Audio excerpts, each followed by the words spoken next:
হাদির এই মৃত্যুর দায় সরকার এড়াতে পারে কিনা?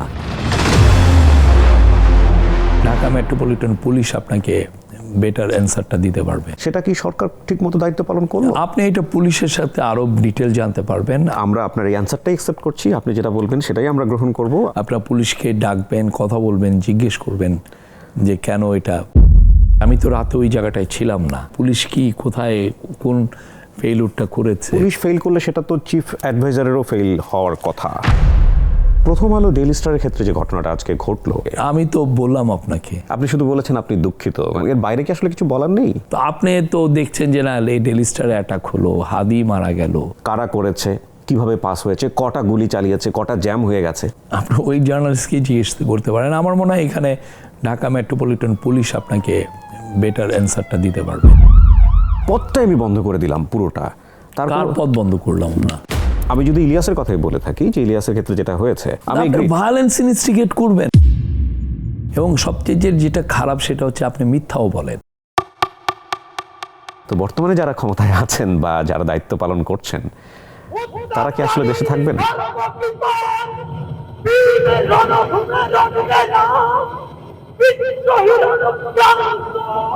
আমি সেই দিন হব সাহিত্য।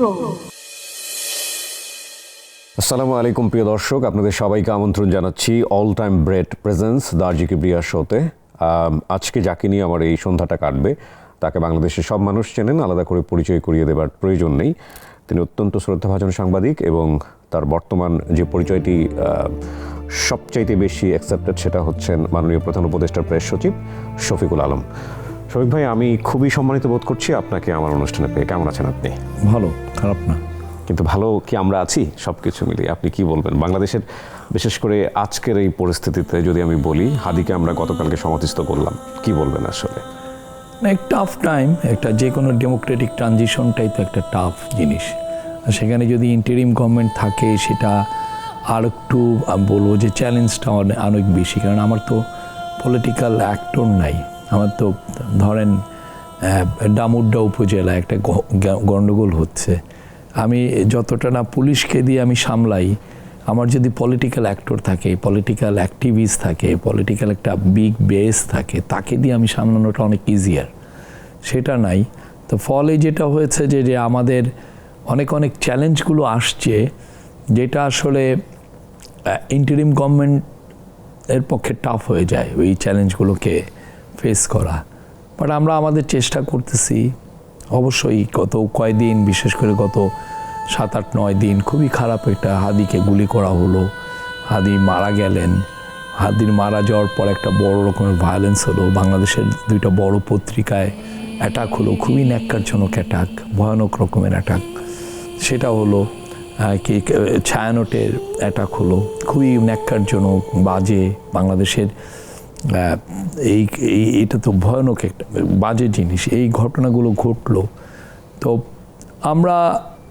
তারপরেও আমরা আশাবাদী আমরা একটা ভালো ইলেকশন করতে পারবো, সেটা নিয়ে কাজ করা হচ্ছে। আজকেও স্যার মিটিং করলেন, উনি দফায় দফায় মিটিং করছেন। আমাদের চেষ্টার অন্ত নাই। কিন্তু আমার কাছে মনে হয়েছে যেটা, যে আমরা দায় এড়ানোর প্রশ্নে যদি আসি, যে এই যে হাদির ব্যাপারটাই যদি আমি একটু ফোকাস করতে চাই, সেটা হলো যে আসলে হাদির এই মৃত্যুর দায় সরকার এড়াতে পারে কি না। মানে হ্যাঁ, ঠিক আছে, ইন্টারিম গভর্নমেন্টের অনেক ক্যাপাবিলিটিস নাই আমরা জানি, কিন্তু এই ইন্টারিম গভর্নমেন্ট কিন্তু অন্য সব ইন্টারিম গভর্নমেন্টের চেয়ে আলাদা। আমরা দেখি বাংলাদেশে একটা রেভলিউশন হয়েছে বা গণঅভ্যুত্থান হয়েছে, যাই কিছু আমরা বলি না কেন, এরপরে সবাই কাঁধে কাঁধ মিলিয়ে কাজ করার একটা অঙ্গীকার করলেন। সেখানে দলমত নির্বিশেষে সবাইকে সরকার এক করতে পেরেছিল। পরবর্তীতে আমরা দেখলাম সেটা ওই ইউনিটিটা আর থাকেনি সামহাও বিভিন্ন কারণে। তো সরকারের তো এই সুযোগটা ছিল, চাইলে তো সরকারিভাবে কন্ট্রোল করতে পারতেন। এছাড়াও আর্মি তো গ্রাউন্ডে আছে। আর আমাদের যারা জুলাই বিপ্লবের অগ্রসৈনিক আমরা যাদেরকে বলি, তারা তো হাতে গোনা কয়েকজন যারা মাঠে আছে। সো তাদের ব্যাপারে সরকার আগে থেকে সচেতন হলেন না কেন, যেরকম একটা ঘটনা ঘটতে পারে?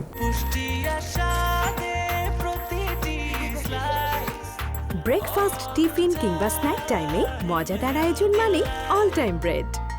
আমার মনে হয় যে জুলাইয়ের কিছু যারা বিপ্লবের যারা অগ্রভাগের সৈনিক, তাদের কাউকে একটু মানে সিকিউরিটি আমরা অফার করেছিলাম। বাট হাদি তো ফ্রি স্পিরিটের একজন মানুষ, সবাইকে এমব্রেস করেন, সবাইকে উনি আপন করে নেন। তো হাদি আসলে আমি বলবো যে এটা অবশ্যই এটা একটা ভয়ঙ্কর বাজে একটা প্রেসিডেন্ট সৃষ্টি হলো। সিকিউরিটি এখন বাড়াচ্ছি, করছি, তা আমাদের আরও আপনি ঠিকই বলেছেন, আমাদের আরও সিরিয়াস সিকিউরিটি নেওয়া উচিত ছিল। অনেক ক্ষেত্রে হয় কি, যদি আপনাকে লোন ওলফ টাইপের লোকরা টার্গেট করে, অনেক ক্ষেত্রে এটা ডিটেক্ট করা টাফ হয়। আমি আপনার সঙ্গে একটু বিনয়ের সঙ্গে একটু দ্বিমত করতে চাই এই জায়গাটিতে, যে হাদির ব্যাপারটা হয় আপনারা অনেক সময় বুঝে উঠতে পারেননি, বা হাদিকে আমি এখানে বসে ইন্টারভিউ করেছি, হাদি যেই স্পিডের মানুষ বা যেই স্পিড নিয়ে চলাচল করে, সেটাতে হয়তো বা ঠিক আছে, আমরা হয়তো এই জায়গাটা একটা আলোচনা সমালোচনার জায়গা রাখি, কিন্তু প্রথম আলো ডেইলি স্টারের ক্ষেত্রে যে ঘটনাটা আজকে ঘটলো, সেটা তো বহুবার চেষ্টা হয়েছে, বহু সরকারের সময় চেষ্টা হয়েছে।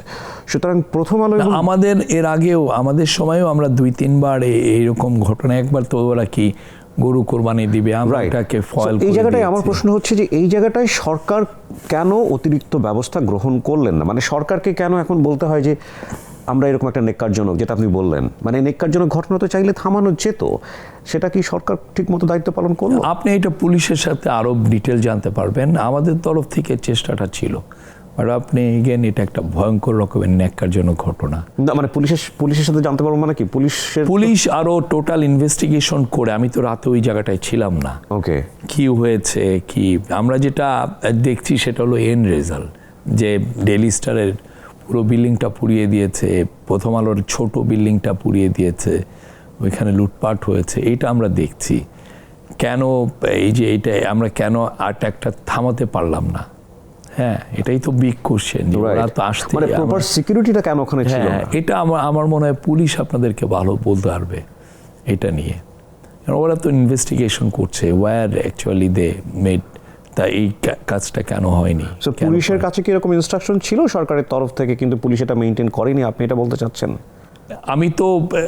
আমি যেটা হলো চিফ অ্যাডভাইজারের স্পোকসম্যান, আর যে কাজগুলো দিনের কাজ সেগুলো করি, আর এইখানে যে ফেইলুর যদি হয়ে থাকে, হ্যাঁ, পুলিশ কি কোথায় কোন ফেইলুরটা করেছে, কোথায় পুলিশ কেন ওই জায়গাটায় যে ওদেরকে আগে এই লোকগুলোকে থোয়ার্ট করতে পারলো না, এটা পুলিশ অবশ্যই এটা জানানো উচিত। মানে এই পুলিশ ফেল করলে সেটা তো চিফ অ্যাডভাইজারেরও ফেল হওয়ার কথা, অবশ্যই গভর্নমেন্টেরই তো, এবং সেটা তো ডেফিনেটলি আপনার জায়গা থেকেও একটা আমরাও তো শুনতে চাবো তাদের কাছ থেকে কি হয়েছিল, ব্লো বাই ব্লো অ্যাকাউন্ট কি হয়েছিল সেটা পুলিশ। এই জন্য আমার মনে হয় ঢাকা মেট্রোপলিটন পুলিশের যে কমিশনার, তাকে আপনি ডাকতে পারেন ডেফিনেটলি। এবং আমাদের কাছে একটা জিনিস, আমরা সাধারণ জনগণের জায়গা থেকে যদি বোঝার চেষ্টা করি, জুলাই বিপ্লবের পরে যে দুটো ঘটনা এখন সাম্প্রতিক বাংলাদেশে ঘটলো, এটা জুলাই বিপ্লবের ইমিডিয়েট স্টেজে ঘটলেও হয়তো বা সেই সময় সরকার খুবই একটা বাজে অবস্থায় ছিল, তাও ওটা নিয়ে এক ধরনের অ্যাকসেপ্টেন্স হয়তো বা মানুষের মধ্যে থাকতো, কিন্তু এখন সরকারের মোটামুটি একটা ম্যাচিউর বয়স হয়েছে, এবং এই যে ঘটনাগুলো এগুলো তো ঘটতে পারে, এটা একটা সাধারণ পারসেপশন।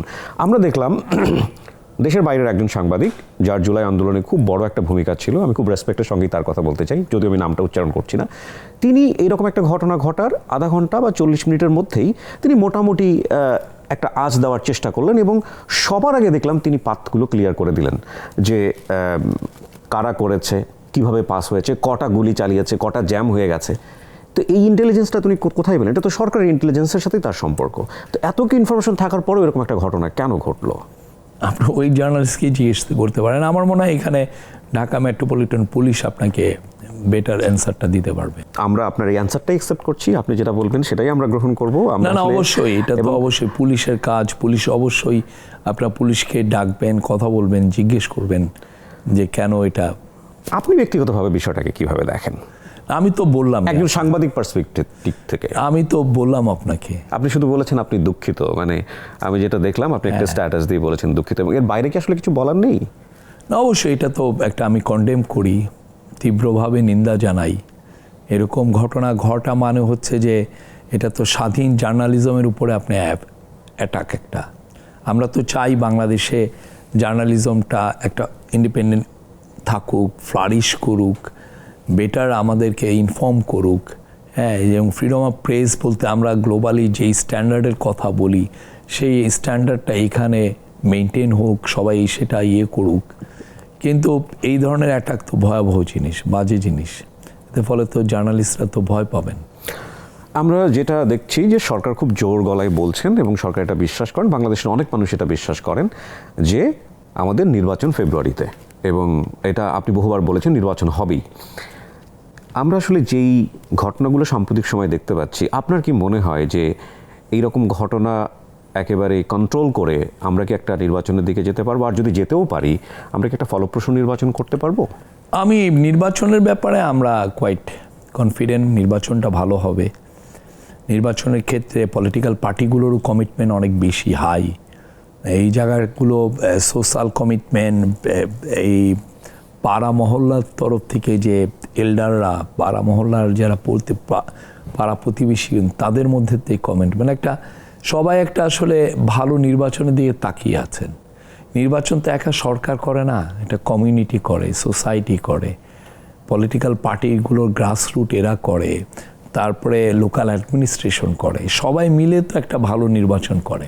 গভর্নমেন্ট যেটা করে যে গভর্নমেন্ট ইন্টারফেয়ার করে না, যেটা আগের গভর্নমেন্ট যেটা করতো সে ইন্টারফেয়ার করে ইলেকশনটাই সে রিগ করে ফেললো। কারণ আমাদের মূল কাজ হচ্ছে কোনো ধরনের ইন্টারফেয়ারেন্স হবে না, ইন্ডিপেন্ডেন্ট থাকবে, এটা ফ্রি থাকবে, ফেয়ার থাকবে, এটা পিসফুল থাকবে।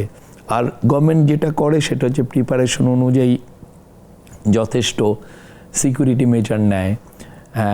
গ্রাসরুটে যারা নির্বাচনটা করবেন সেখানে যে পদায়নগুলো হয়, এসপি, ডিসি, ইউএনও, ওসি, তাদের পদায়নটা যাতে বেটার পদায়ন হয় সেটা করেন, যাতে নিউট্রাল লোকগুলো থাকে, দলকানা লোক যাতে না থাকে, ইনকম্পিটেন্ট লোক যাতে না থাকে। এই পুরো জিনিস সামগ্রিকগুলো যখন প্রত্যেকটা জিনিস যখন ভালোভাবে অপারেট করে, তখন যেহেতু আমরা একটা ভালো নির্বাচন পাই। এই বিষয়গুলোতে আপনারা কনফিডেন্ট কিনা? আমরা এই ব্যাপারে কনফিডেন্ট, এবং আমরা আশা করি পলিটিক্যাল পার্টিগুলোও এই ব্যাপার করে। আমাদের একটা ডেমোক্রেটিক ট্রানজিশনটা হওয়া জরুরি। আমাদের ইলেকশনটা 12ই ফেব্রুয়ারি, এটার মধ্যে হওয়াটা খুবই জরুরি। আমাদের দেশের জন্য এটা খুব ইম্পর্টেন্ট। মানে কেন বলছেন ইম্পর্টেন্ট? আমরা একটা ডেমোক্রেটিক ট্রানজিশনে যেতে আর একটা ইন্টারিম গভর্নমেন্ট অনেক কাজ করতে পারে, আবার তার অনেক লিমিটেশনও আছে। এটা পলিটিক্যাল পার্টিগুলো পারে না, ইন্টারিম গভর্নমেন্ট এটা পারে। কিন্তু যদি ধরেন একটা মাজার অ্যাটাক হলো, হ্যাঁ, ধরেন কই ভান্ডারিয়া থানায়, পিরোজপুরের ভান্ডারিয়া থানায় একটা মাজারে অ্যাটাক হলো। সেই অ্যাটাকটা আমি ইন্টারিম গভর্নমেন্ট কি পারে? এটা পুলিশকে পাঠাতে পারে, মিলিটারিকে পাঠাতে পারে। কিন্তু যদি দেখে যে 50 জন পুলিশ, 100 জন মিলিটারি, আর এগেনস্টে আছে 10,000 লোক, আপনি পারবেন কিভাবে? তখন আপনি কি খুব লাইভ বুলেট ইউজ করবেন, লেথাল উইপেন ইউজ করবেন? সেটা তো সম্ভব না। তো এই জায়গাগুলো একটা পলিটিক্যাল পার্টি অনেক ভালোভাবে এটা অপারেট করে। আমি যদি হাদির প্রসঙ্গ ধরে আপনার কাছে আরেকটু জানতে চাই, হাদির একটা বিষয় ছিল যে প্রত্যেকটা ইলেকশন কেন্দ্রেই একটা করে সিসি ক্যামেরার ব্যবস্থা করা হোক, এবং সেটা নির্বাচন কমিশন এটাকে অপোজ করেছে। আমরা কি পারতাম না একটা সিসি ক্যামেরার ব্যবস্থা করতে? এটার কিছু আপনি ইলেকশন কমিশন ভালো বলতে পারবে, এটার কিছু ইলেকশন রুলসে যে আরপিও যেটা, হ্যাঁ, ওইটার রুলসে কিছু ভায়োলেশনের একটা বিষয় আছে। এখানে সিক্রেসির কিছু আছে, যে লোকটা ভোট দিচ্ছে, দেখা গেল সে কোথায় টিক মার্ক দিয়েছে সেটাও এসে পড়লো। ওকে, সেটা তো সিসি ক্যামেরা থেকে নির্দিষ্ট দূরত্ব মেইনটেইন করলেই মেইনটেইন করে। এটা বাইরে আমরা যেটা চিন্তা করছি সেটা হচ্ছে যে ইলেকশন মানে ইনসাইড ইয়ের মধ্যে না, রাইট, বুথের মধ্যে না, it has to B outside. Right, হ্যাঁ, আউটসাইড, যাতে আমি সার্ভেলেন্সে রাখতে পারি যে আসলে কোনো সেন্টারের আউটসাইডে কোনো গরম কিছু হচ্ছে কিনা, ক্ল্যাশ হচ্ছে কিনা। রাইট, হ্যাঁ, সেখানে আমাদের যে বডি অন ক্যামেরা সেগুলো দেওয়ার ইয়ে আছে। সব কিছু মিলিয়ে সরকার আসলে যতটুকু প্রত্যাশা নিয়ে সরকার গঠন হয়েছিল, আপনারা কি হ্যাপি আপনাদের কাজে কর্মে এখন যে জায়গাটায় আসতে পেরেছেন? আমরা হ্যাপি এই সেন্সে যে চ্যালেঞ্জগুলো ছিল এটা ভয়ানক রকমের চ্যালেঞ্জ। সেই তুলনায় আমরা যে জায়গায় এসছি সেদিক দিয়ে চ্যালেঞ্জ। এখন একটা জিনিসকে আপনি যেই লেন্সে দেখছেন, আমি সেই লেন্সে তো দেখছি না। আমার লেন্সে আমি দেখছি যে we have done good work. তো আপনি তো দেখছেন যে না, ডেইলি স্টারে অ্যাটাক হলো, হাদি মারা গেল, কি যেন ছায়ানো টেপ বিয়ে হলো, আপনি ওইটা দেখে হ্যাঁ এটা কি হলো, এটা কি, আপনি ওই লেন্সে দেখছেন। হয়তো বা অনেকে এই লেন্সে দেখছে, অনেকে আরও চাচ্ছিল যে প্রচুর জব তৈরি হোক, অনেকে এই লেন্সে দেখতে চাচ্ছে যে গভর্নমেন্টটা এরকম হলে বেটার হতো, আরও জব তৈরি কেন হলো না, আরও বাংলাদেশে এক্সপোর্টটা কেন বাড়লো না। তা আমি তো দেখছি অনেকবার, আমি দেখছি যে এই গভর্নমেন্টটা এমন একটা ভয়ঙ্কর রকমের একটা ভূমিকম্প বিধ্বস্ত একটা ইকোনমি ইনহেরিট করেছে, সেই ইকোনমিকে সে নিয়ে এসে একটা ওয়ার্কেবল একটা জায়গায় নিয়ে এসছে। হ্যাঁ, কারণ আপনি আমাকে একটা গাড়ি দিলেন, হ্যাঁ, আমি মেরামত করে এটাকে চালাতে পারলাম। এখন আপনার কথা হচ্ছে আর এটা চালালে কিন্তু এ তো 60 মাইলের উপরে স্পিডে উঠাইতে পারে না, এটা গাড়ি হলো না। কিন্তু আমাদের তো কিছু, আমার কাছে তো মনে হচ্ছে যে আমি যে এমন একটা বাজে একটা গাড়ি পেলাম, একটা ভয়ঙ্কর, সেই গাড়িকে আমি মেরামত করে আমি 60 মাইল বেগে এটা চালাতে পারতেছি, এটা হলো আমি বলতেছি দিস ইজ বিগ সাকসেস। আর আপনার চিন্তা হলো না একটা নর্মাল টয়োটার তো 120 মাইল পার আওয়ার। আমরা কি তার মানে বলতে চাচ্ছেন যে আমরা কি প্রত্যাশা বেশি করে ফেলেছিলাম ইন্টারিম গভর্নমেন্ট? আমার মনে হয় মানে চ্যালেঞ্জগুলো এত ভয়ঙ্কর ছিল। আমি আপনাকে একটা বলি, যেমন ধরেন গত বছর সেপ্টেম্বর অক্টোবরে যখন আমরা অগাস্টেই দেখেন 6টা বন্যা হলো অগাস্টের পরে, তারপরে সেপ্টেম্বর অক্টোবরে এমন অবস্থা হয়েছে যে আমাদের ক্যাবিনেটের মধ্যে অলমোস্ট ঝগড়া লাগার মতো অবস্থা। কৃষি অ্যাডভাইজার বলতেছেন যে আমার সামনে বৌরো আসতেছে, আমার সার কিনতে হবে, ডিএপি সার কিনতে হবে। আর এক অ্যাডভাইজার বলতেছেন যে না আমার ইন্ডাস্ট্রির জন্য এলএনজি কিনতে হবে, কারণ আমার ডোমেস্টিক গ্যাস সাপ্লাই দিয়ে আমি পারি না, আমার কাতার এদের থেকে কিনতে হবে। এবং কাতার যেই পরিমাণ গ্যাস সাপ্লাই ওরা দিচ্ছিল ওদের থেকে এত বেশি টাকা জমে গেছে, ওর কি টাকা দিতে হবে 400 মিলিয়ন বা 200 না কত মিলিয়ন ডলার দিতে হবে। আবার এদিক দিয়ে সারের জন্য আপনি সার যেটা কিনবেন, যে ইয়েটা আসবে ওইটার নগদ টাকা দিতে হবে 128 মিলিয়ন ডলার, সেইটা আপনার দিতে, আর ওই সার না আসলে আপনি একটা ভালো ফসল পাবেন না, ঠিক আছে।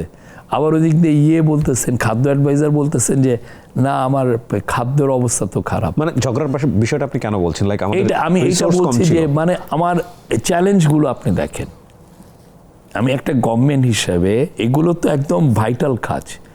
আমি এগ্রিতে কৃষিতে যে আমার অ্যাডুকেট সার সাপ্লাই দেয়া, এটা আমার ভাইটাল কাজ।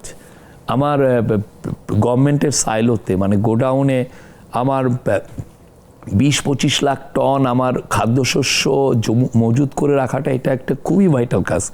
মজুত যদি কমে যায় এমনিতেই দাম বেড়ে যায়। মানে আপনারা কি এমনভাবে পেয়েছিলেন যেটা খুবই নাজুক অবস্থা? খুবই নাজুক অবস্থা, এবং আপনি মানে আমি এরে টাকা দিব না ওরে টাকা দিব, এই অবস্থা আমাদের অবস্থা। তার মধ্যে বড় বড় কোম্পানি আদানি এসে বলে আমার 900 মিলিয়ন ডলার দিতে হবে, আমি নাহলে তোমার আর কোনো বিদ্যুৎ সরবরাহ করব না।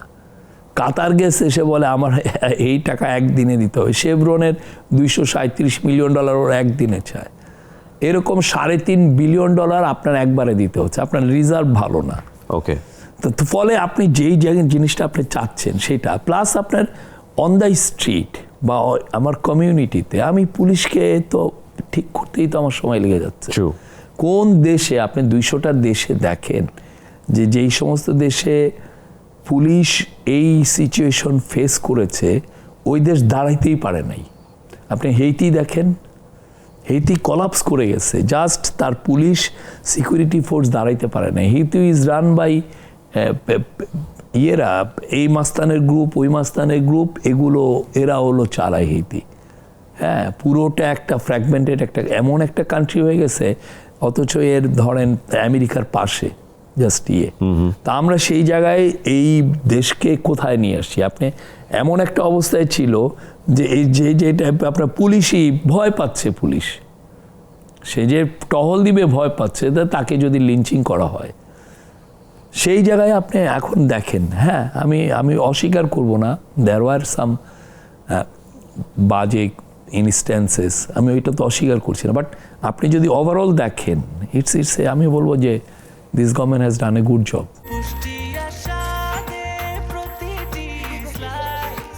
ব্রেকফাস্ট, টিফিন কিংবা স্ন্যাক টাইমে মজাদার আয়োজন মানে অল টাইম ব্রেড।